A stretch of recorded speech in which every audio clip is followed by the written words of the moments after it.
pada saat menstruasi itu kita harus sering mengganti pembalut itu ya sesuai dengan keadaannya ya. Jadi kalau darahnya banyak sekali ya harus sering ganti. Itu kurang lebih, dan jangan memakai alat macam-macam. Jangan memasukkan misalnya jamu-jamuan, tumbuh-tumbuhan, dedaunan ke dalam vagina kita. Ya tidak perlu pakai itu sebenarnya, pakai air bersih aja. Paling sabun untuk di luar. Jadi jangan mengkutak-katik yang bagian dalam. Saya kira itu adalah cara untuk memelihara kebersihan ya. Kemudian ya dari Unsri, hak untuk mendapat informasi dan pendidikan tentang seksualitas umur berapa? Ya kita sekarang kita tahu bahwa yang umurnya memang panjang dari 10 sampai 24 ya. Saya biasa membaginya seperti sekarang karena harus mentekel mengenai pernikahan dini, maka di Bondowoso itu dibuat pendidikan kesehatan remaja untuk SMP. Jadi anaknya itu kan umur 11 sampai 14 ya. Jadi setiap ini tidak jadi satu semuanya ya. Jadi misalnya untuk yang dini itu tentang alat-alat harus ya, bagaimana membersihkannya dan sebagainya itu di situ bisa ciuman dan sebagainya ya. Kalau udah yang ini kita akan membicarakan lebih lanjut misalnya proses kehamilan, aborsi dan sebagainya. Jadi memang setiap tahap itu ada bedanya, beda-beda tipis, tetapi memang misalnya yang saya alami memberikan informasi terlalu banyak pada anak SMP membuat mereka justru menjadi sangat ketakutan. Itu yang harus dipelajari. Ya. Terima kasih untuk putaran yang terakhir IPB 2 dan Unmul. Oh IPB 1 ya, oke. Kita lanjut ke Universitas Mula Warman, silakan.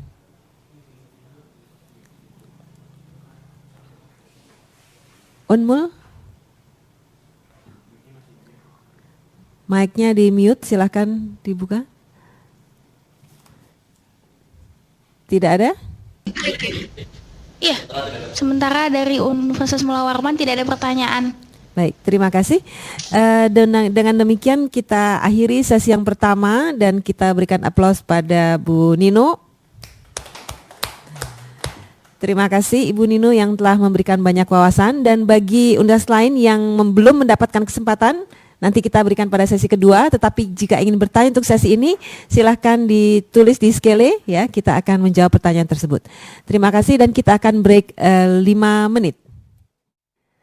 Baik, para mahasiswa sekalian, kita akan masuk ke sesi yang kedua, di mana sesi ini telah hadir di antara kita Profesor Irwanto. Beliau adalah peneliti dan staf pengajar di Atmajaya dan juga di FISIP UI, dan beliau juga aktivis HIV/AIDS. Namun sebelum beliau memberikan presentasinya, saya sekali lagi akan mengumumkan mengenai tryout ujian ya.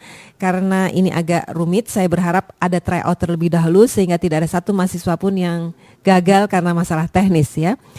Baik, tryout ujian akan dilaksanakan pada Kamis tanggal 22 Maret. Ini mohon para koordinator dan fasilitator memperhatikan. Jadi pada tanggal 22 Maret itu tidak ada presentasi seperti ini. Namun mahasiswa diminta belajar mandiri dengan modul yang sudah ada yang sudah kami upload dari KPA. Tryout ujian itu akan kami lakukan pada hari Kamis itu mulai dari jam 8 ya hingga akhir, karena kita akan bagi per batch. Jika semua mahasiswa melakukan ujian pada jam 8, itu kita akan terjadi jam di sini ya, sehingga kita akan bagi, dan jadwal itu sudah ada di skele. Silahkan dilihat. Dan mekanismenya adalah demikian, fasilitator dan koordinator site akan mendapatkan password, dan password tersebut akan disampaikan kepada para mahasiswa. Dan jika ada mahasiswa yang tidak bisa ujian pada saat itu, tryout ujian maksud saya, tidak bisa melakukan tryout pada saat itu karena ada kuliah dan sebagainya, harap melaporkan kepada fasilitator, dan fasilitator akan menyampaikan pada kami, dan kami akan memberikan waktu yang lain pada batch yang lain. Pengumuman ini itu akan kami sampaikan juga melalui email bagi para fasilitator, dan kami berharap agar tryout ini menjadi ajang uji coba sehingga nanti ketika ujian sebenarnya tidak ada masalah-masalah teknis. Oke, demikian pengumuman kami, dan kami sangat berbahagia sekali karena Profesor Irwanto sudah hadir di antara kami. Kami persilahkan pada beliau untuk memberikan presentasinya. Terima kasih Dr. Rita Damayanti. Saudara-saudara sekalian, moga-moga saudara-saudara sekalian mendengar suara saya. Perlu dites? Tidak perlu ya, kelihatannya saudara-saudara sudah mendengar. Oke, pagi hari ini kita akan membahas masalah narkotika atau nafsa dan peranan dari faktor-faktor sosial budaya. Selama 30 menit ke depan, Anda moga-moga akan belajar mengenai apa itu narkotik, bagaimana pengaruhnya terhadap tubuh kita, dan apa pengaruh dari faktor sosial budaya terhadap penggunaan narkotika, terutama di dalam resiko infeksi HIV. Dan bagaimana pemerintah ataupun paling tidak upaya komunitas internasional dalam mencegah atau memperkecil resiko penularan HIV melalui penggunaan narkotika, begitu ya. Saudara sekalian, persoalan narkotik di Indonesia bukan persoalan baru. Ini persoalan yang sudah lama sekali. Gambar yang Anda lihat pagi hari ini yang saya paparkan ini adalah gambar orang-orang Solo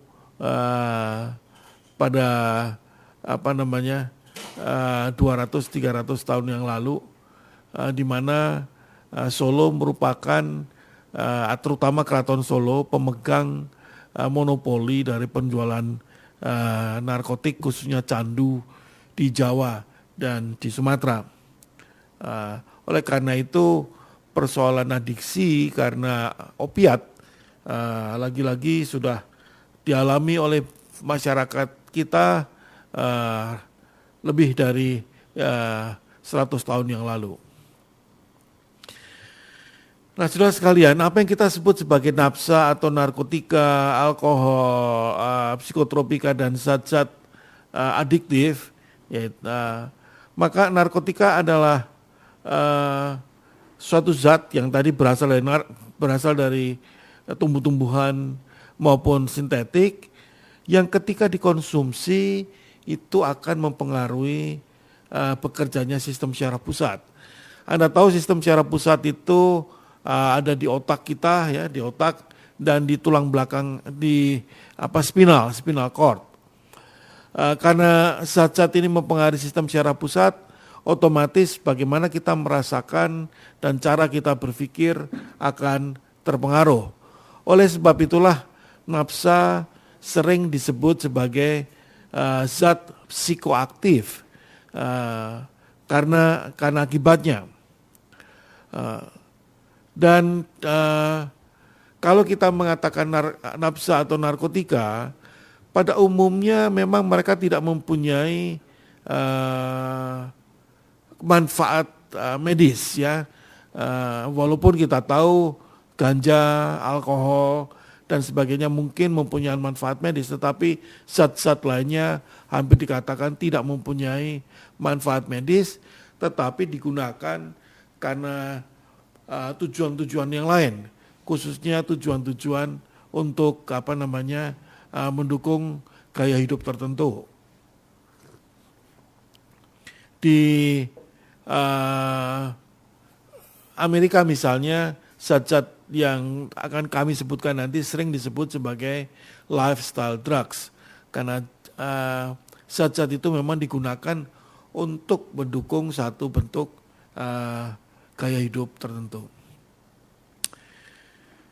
Saudara-saudara sekalian, nafsa itu punya ciri macam-macam ya, atau narkotika itu mempunyai ciri macam-macam ya. Pertama dari sisi hukum, kalau kita lihat tidak semua yang kita sebut sebagai narkotika atau nafsa itu adalah terlarang. Alkohol misalnya itu tidak terlarang tetapi terkontrol. obat-obat penenang misalnya juga tidak terlarang, tetapi terkendalikan. Tetapi kalau kita bicara tentang heroin, yaitu dibuat dari opiat dan turunannya morfin, maka itu terlarang. Pil-pil yang disebut kategori amfetamin tidak terlarang, tetapi syabu terlarang yang sifatnya juga hampir sama. Jadi dari sisi hukum, zat-zat yang selama ini kita anggap sebagai bagian dari narkotik itu tidak selalu terlarang. Bahkan morfin itu juga tidak dilarang karena morfin digunakan untuk membantu dokter melakukan operasi dan sebagainya. Oleh karena itu zat ini dikontrol, bukan dilarang. Kalau kita lihat dari sisi bahannya, nah maka kita mempelajari bahwa bahan yang digunakan atau yang dibuat untuk membuat zat yang kita sebut narkoba atau narkotik itu ada yang bersifat natural dari tumbuh-tumbuhan, tetapi juga yang bersifat sintetik. Kalau kita lihat kokaina atau kokain berasal dari tumbuh-tumbuhan, kokaina, ganja tentu dari tumbuh-tumbuhan yang kita sebut ganja atau sebutan yang lain. Demikian juga opiat itu berasal dari opium, tetapi kita tahu bahwa zat yang saat ini sangat populer seperti syabu, ekstasi itu dibuat dari zat-zat sintetik. Bahkan zat-zat sintetik sekarang itu makin bervariasi dan makin berbahaya karena tersedia di pasaran umum, dibuat dengan cara yang sangat mudah dan dapat dijual dengan sangat murah. Bagaimana dengan bentuknya? Kalau kita lihat bentuknya, maka zat yang kita sebut nafsa atau narkotik atau narkoba itu ada yang cair, ada yang padat, ada yang berbentuk lem, ada yang berbentuk kertas, bahan kertas yang sangat tipis, kecil, dan ada yang bentuk-bentuk natural, baik daun, biji, bunga, maupun getah. Jika kita tinjau dari cara penggunaannya, maka zat-zat ini dapat digunakan melalui dihirup, dihisap, ditelan, dikunyah, disuntikkan, atau dengan cara lain, yaitu melukai diri sendiri, lalu itu dilaburkan di atas luka, di atas luka yang kita buat tadi. Selanjutnya kita akan melihat jenis-jenis nafsa tertentu dan pengaruhnya terhadap tubuh manusia. Secara umum, pengaruh nafsa atau narkoba itu dibagi menjadi 3. Yang pertama, pengaruh yang menekan sistem secara pusat. Menekan sistem secara pusat itu artinya membuat kita ngantuk, membuat kita kehilangan kesadaran. Obat-obat seperti obat tidur, pengurang rasa sakit, alkohol dalam dosis tinggi, dan opiat seperti heroin, morfin, dan sebagainya, candu, adalah zat-zat yang jika dikonsumsi dengan cara apapun akan menekan sistem secara pusat. Efeknya memang kemudian membuat orang rileks, tetapi juga membuat orang itu kemudian kehilangan kesadaran. Zat-zat lain seperti amfetamin, kokaina, alkohol dalam jumlah sedikit, ganja dalam jumlah sedikit, itu juga akan menimbulkan efek yang disebut merangsang atau menstimulasi sistem secara pusat. Akibatnya apa? Akibatnya kita terjaga, tidak tidur, bahkan merasa tidak cepat capai ya. Tetapi ada beberapa zat khususnya yang berasal dari tumbuh-tumbuhan seperti kaktus atau kalau di Indonesia atau ada beberapa jenis bunga tertentu, juga lem, ganja, jamur tertentu, mereka mempunyai fungsi mengacaukan atau mempunyai akibat mengacaukan sistem secara pusat. Dalam hal ini mereka disebut zat yang menyebabkan halusinogen. Kita mendengar sesuatu, melihat sesuatu yang sebetulnya di dalam panca indera tidak terlihat seperti itu. Warna-warna menjadi lebih bervariasi dan sensitivitas panca indera kita diperluas sedemikian rupa sehingga hal-hal yang biasanya tidak kita persepsi menjadi kita persepsi. Saudara sekalian, apa beda penggunaan dan penyalahgunaan? Pada umumnya, jika Anda membaca literatur mengenai narkotik dan nafsa, maka di dalam literatur yang saintifik atau yang ilmiah, mereka hanya zat-zat itu hanya dikatakan digunakan, ya, used.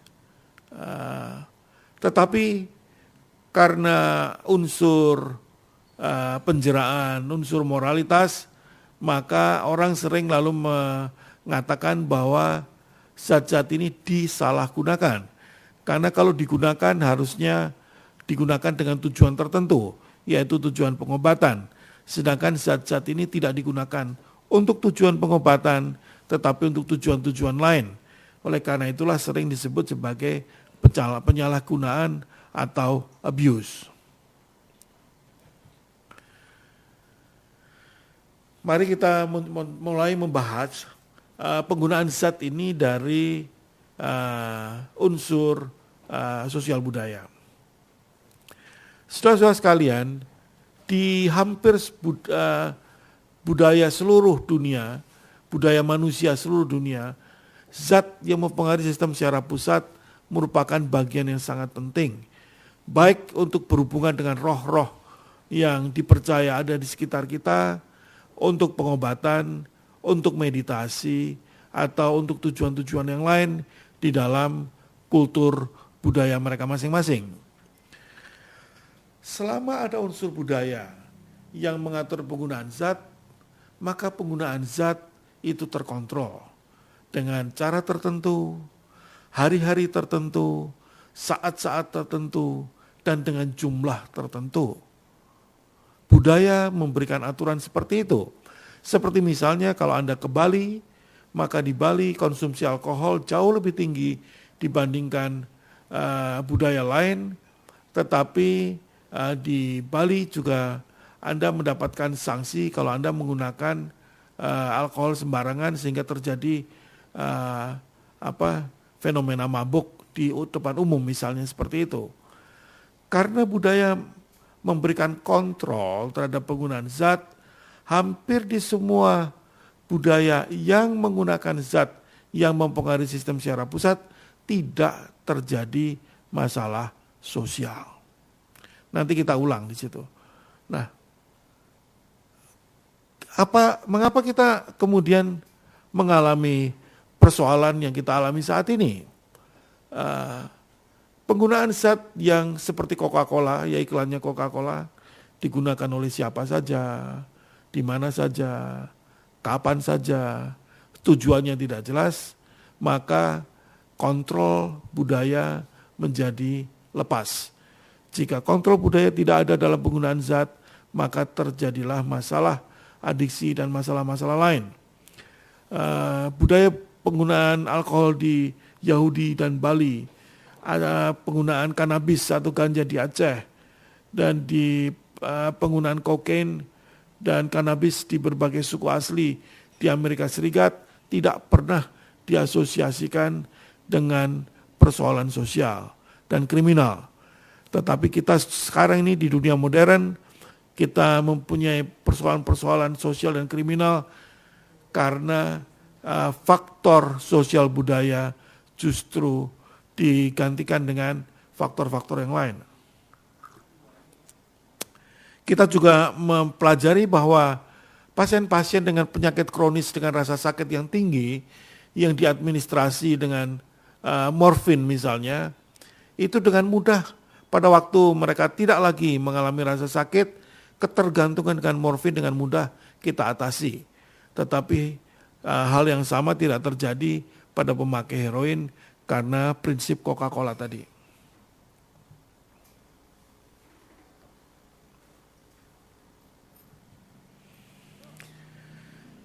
Apa yang bisa kita lakukan di dalam mengatasi persoalan-persoalan yang menjangkut penggunaan narkotik? Saudara-saudara sekalian, manusia tidak pernah diciptakan untuk hidup sendiri. Manusia selalu menjadi bagian dari unit yang lebih besar. Setiap Anda, semua yang ada di kelas maupun saya di sini adalah bagian dari keluarga Anda, dari suku Anda atau komunitas Anda, dan tentunya bagian dari komunitas yang lebih besar, yaitu komunitas negara dan bangsa. Oleh karena itu, penanggulangan terhadap masalah narkotik juga harus dilakukan dengan memperhitungkan bahwa manusia tidak pernah hidup dan hanya hidup sendirian. Segala persoalan yang dihadapi, termasuk masalah narkotik, selalu menyangkut persoalan orang lain. Apakah itu teman sebaya, kelompok, masyarakat, keluarga, maupun negara. Penguatan pada unsur-unsur itu menjadi sangat penting di dalam satu, mencegah, dan kedua, nantinya mengatasi adiksi pada waktu adiksi sudah mulai berkembang pada individu tertentu. Saudara-saudara sekalian, yang menakutkan bagi banyak orang saat ini adalah bahwa penggunaan narkotik tidak hanya menimbulkan persoalan adiksi dan penggunaan zat yang terus-menerus, tetapi terutama karena adanya penggunaan jarum suntik yang terkontaminasi darah oleh penggunanya, maka ada resiko yang sangat besar untuk penularan penyakit apapun yang dibawa oleh darah, termasuk HIV dan AIDS. 5-6 tahun yang lalu Indonesia masih mempunyai tren yang sangat tinggi dalam penularan HIV melalui jarum suntik. Jarum suntik dipandang sebagai sumber utama peningkatan epidemi HIV di negara ini. Tetapi saat ini memang statistik sudah menunjukkan bahwa walaupun penggunaan jarum suntik tetap menjadi salah satu sumber utama penularan HIV, tetapi perilaku seksual yang tidak aman telah menimbulkan masalah yang lebih besar di dalam epidemi HIV/AIDS. Saudara-saudara sekalian, karena persoalan penularan HIV/AIDS melalui penggunaan nafsa memang dipicu oleh penggunaan jarum, oleh karena itu persoalan harus diselesaikan menyangkut penggunaan jarum itu sendiri. Misalnya dengan tidak menggunakan jarum, nanti dengan substitusi atau disterilisasi. Inilah data yang dihimpun sampai dengan Juni 2011 yang lalu. Kalau kita lihat, maka penasun masih menyumbangkan cukup besar. Penasun itu pengguna nafsa suntik, ini masih menjadi bagian yang cukup besar di dalam penularan, walaupun hubungan seks heteroseksual telah jauh melampaui infeksi yang terjadi karena jarum suntik. Kebijakan di dalam penanggulangan nafsa itu saat ini dikenal ada 3 strategi utama. Strategi yang umum dan khususnya terkait dengan nafsa itu sendiri ada 2. Yang pertama yaitu yang kita sebut sebagai supply reduction. Supply reduction atau mengurangi pasokan adalah upaya-upaya yang banyak dilakukan oleh pihak keamanan, kepolisian terutama, di dalam mengurangi jumlah zat yang ada di pasar, jumlah zat yang ada di komunitas. Kalau jumlah zat yang ada di pasar dikurangi, otomatis penggunaan dikurangi. Faktor hukum, faktor keamanan, dan lain-lain penting sekali di dalam strategi ini. Yang kedua adalah apa yang disebut sebagai demand reduction atau mengurangi permintaan. Artinya apa? Artinya orang yang berpotensi menggunakan zat, diberi ilmu pengetahuan, dipaparkan kepada konsekuensi hukum maupun fisiologis dari zat itu, sehingga yang bersangkutan tahu bahwa penggunaan zat itu bermasalah dan akhirnya memutuskan untuk tidak menggunakan sama sekali. Walaupun zat itu banyak terdapat di masyarakat, tetapi jika masyarakat tidak tertarik untuk menggunakan zat, maka penggunaan zat akan lebih masih kecil ya. Tapi persoalannya tidak semudah itu. Persoalan untuk mengontrol pasokan tidak mudah. Pekerjaan polisi di seluruh dunia dilakukan dengan investasi yang sudah miliaran dolar. Sampai hari ini narkotik masih saja tersedia di depan mata kita. Mendidik orang untuk tidak menggunakan zat juga sulit, karena manusia pada umumnya senang untuk bersenang-senang. Itu adalah salah satu ciri kemanusiaan kita. Eksperimentasi, mencoba-coba juga bagian dari ciri kemanusiaan kita. Oleh karena itu dua strategi ini, supply reduction dan demand reduction, tidak dapat menghapuskan penggunaan zat. Artinya apa? Artinya penggunaan zat tetap berlangsung, termasuk yang beresiko. Oleh karena itulah muncul strategi ketiga, yaitu jika penggunaan zat tersebut beresiko menularkan penyakit khususnya melalui darah, maka tindakan-tindakan perlu dilakukan untuk memperkecil resiko itu, yaitu memperkecil resiko penularan melalui penggunaan jarum suntik. Strategi ini disebut sebagai strategi harm reduction atau risk reduction. Di beberapa tempat juga dikatakan harm minimization. Ya. Harm reduction dilakukan karena adanya kesadaran bahwa penggunaan zat tetap berlangsung walaupun berbagai upaya sudah dilakukan untuk mencegah dan melarang, bahkan menangkap, menghukum orang-orang yang melakukan. Selama penggunaan zat masih berlangsung dan selama penggunaan zat beresiko masih berlangsung, maka resiko untuk sakit dan mati itu ada dalam penggunaan itu. Oleh karena itu perlu dilakukan cara-cara yang sangat praktis, yang paling cepat dan efektif untuk mengurangi resiko dari penggunaan-penggunaan terutama jarum suntik.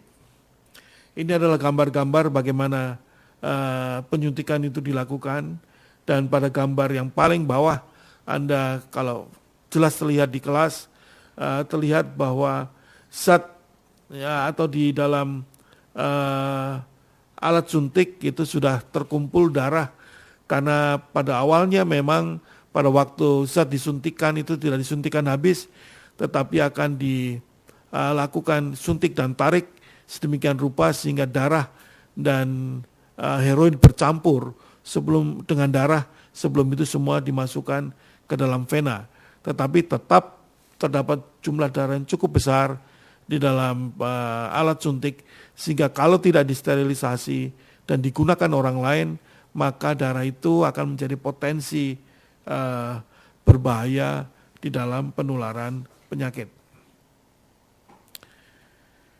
Nah, caranya bagaimana? Kalau seseorang sudah terbiasa menyuntikkan heroin dan itu merupakan modus penggunaan zat yang paling dia sukai. Saudara-saudara, kadang-kadang kita sendiri di lapangan bingung karena menyuntik itu sakit. Tetapi rupanya manusia itu akrab dengan rasa sakit, dan bahkan diketahui bahwa manusia itu juga mengalami adiksi terhadap rasa sakit. Anda tentu senang stretching, senang membuat jari-jari Anda berkeletuk atau leher Anda dapat digoyangkan sehingga tulang belakang Anda berderik. dan sebagainya, itu semua menimbulkan rasa sakit. Seks pun menimbulkan rasa sakit, tetapi rasa sakit itu kemudian diatasi oleh neurotransmitter tertentu,